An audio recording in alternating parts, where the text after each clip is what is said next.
Welcome to episode 11. Straight from Mount Blue Sky at over 14,200 feet high, near Denver. Enjoy! This episode is focused on the Denver area, where we spent 3 nights exploring around. Then, we're heading home at a rapid pace. Driving from Green River, Utah, you quickly follow the Colorado River to Denver West. It requires patience and some good driving skills with all the elevation gains and drop along Interstate 70, which is quite curvy at times and lower speed limits for trucks and trailers. But climbing the Continental Divide at near 11,000 feet or 3,400 meters is nerve-wracking the first time, as you don't know how long you still have to climb, and the engine is revving high. You see the temperature gauge getting higher while the speed reduces. At the top, you are treated to the Eisenhower Tunnel, 1.7 miles or 2.7 kilometers long, the highest vehicular tunnel in North America.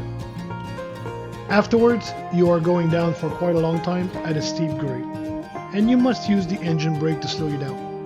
Brakes can easily overheat and gets you in trouble real fast. Overall, our SUV Airstream combination did extremely well, and I would not worry again having to redo this stretch of road in the future. This stretch of the interstate had very beautiful landscapes.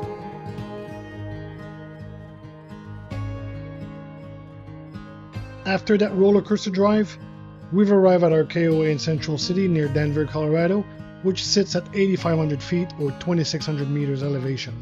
Nice quiet setup.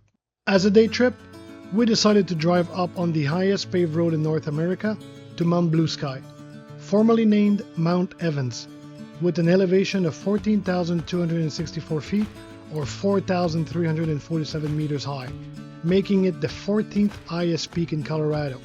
The highest is Mount Elbert with an extra 200 feet or so. The drive up is 14 miles or 23 kilometers long from Echo Lake, and at the beginning, the roadsides are full of trees and not much to see other than climbing. The temperature was on that day 79 Fahrenheit or 26 Celsius at the base.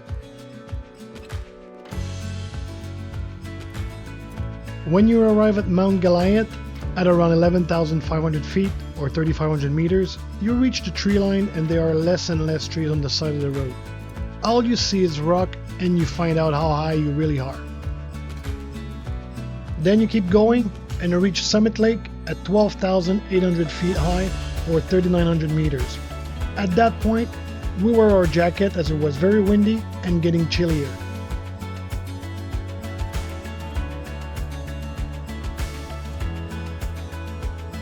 The lake is surreal with its crystal clear water and a few surrounding peaks still having remnants of snow. Remember, we're in mid-August.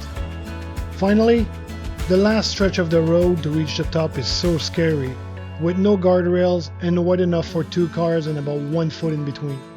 Your brain doesn't compute that you are in a car at that height.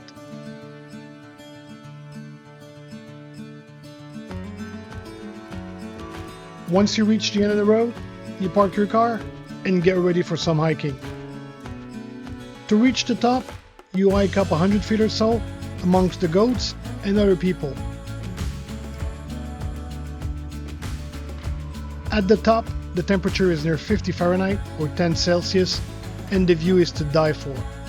I can't imagine what it would be like to climb the Everest.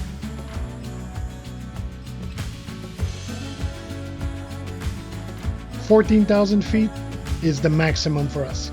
Be aware that you need a reservation to use the road to the top, which costs $17 and can be done 30 days ahead. Quite busy during weekends.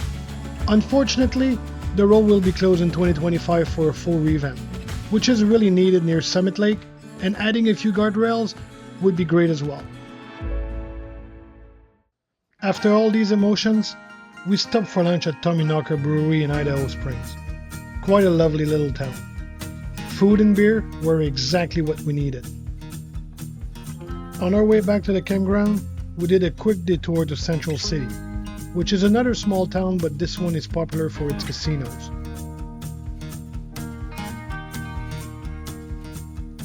For our last day, we headed over to Denver and stopped at the ever so famous Red Rock Amphitheatre, where the Beatles performed back in 1964, as well as Jimi Hendrix, Bruce Springsteen, U2, and many others through the years. That's one of the locations you can say that everyone was high for the show, as this place sits at 9,700 feet or 2,950 meters high and can sit 9,500 people. Quite a beautiful place to visit.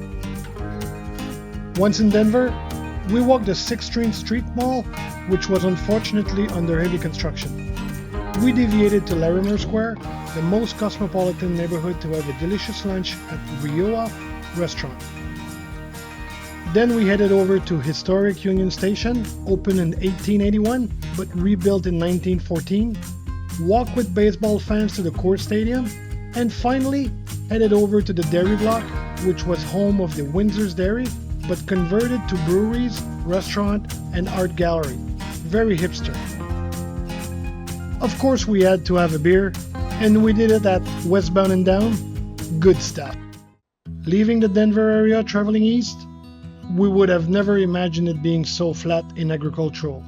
Like it's flat like an ocean, you don't see the end of it. The Denver area was our last touristy bits before heading back home and doing big mileage on a daily basis. Our first stop was in Lexington, Nebraska at Max Creek Winery and Brewery under the Harvest Toast program. We had a blast with a dad and daughter traveling east to Pennsylvania. The rest of the journey was quite uneventful, with one night stay in Des Moines, Iowa, another in Coloma, St. Joseph, Michigan, and finally home. This was an epic 6 weeks road trip with over 6,200 miles or 10,000 kilometers, doing Route 66, visiting family, our son getting engaged, experiencing high altitude, seeing the most beautiful sights nature can offer, and finally, as a couple, we confirmed that this exploring lifestyle is our way to go. Of course, it's not always rosy, but it keeps us engaged at every level to perform at our best, or as best as we can. Oh, and Jack survived as well, and I think he became a real traveling companion. Hi, hope you enjoyed traveling with us. We're already preparing our next road trip to the Finger Lakes area in upper state New York. Stay tuned and don't forget to subscribe to our channel.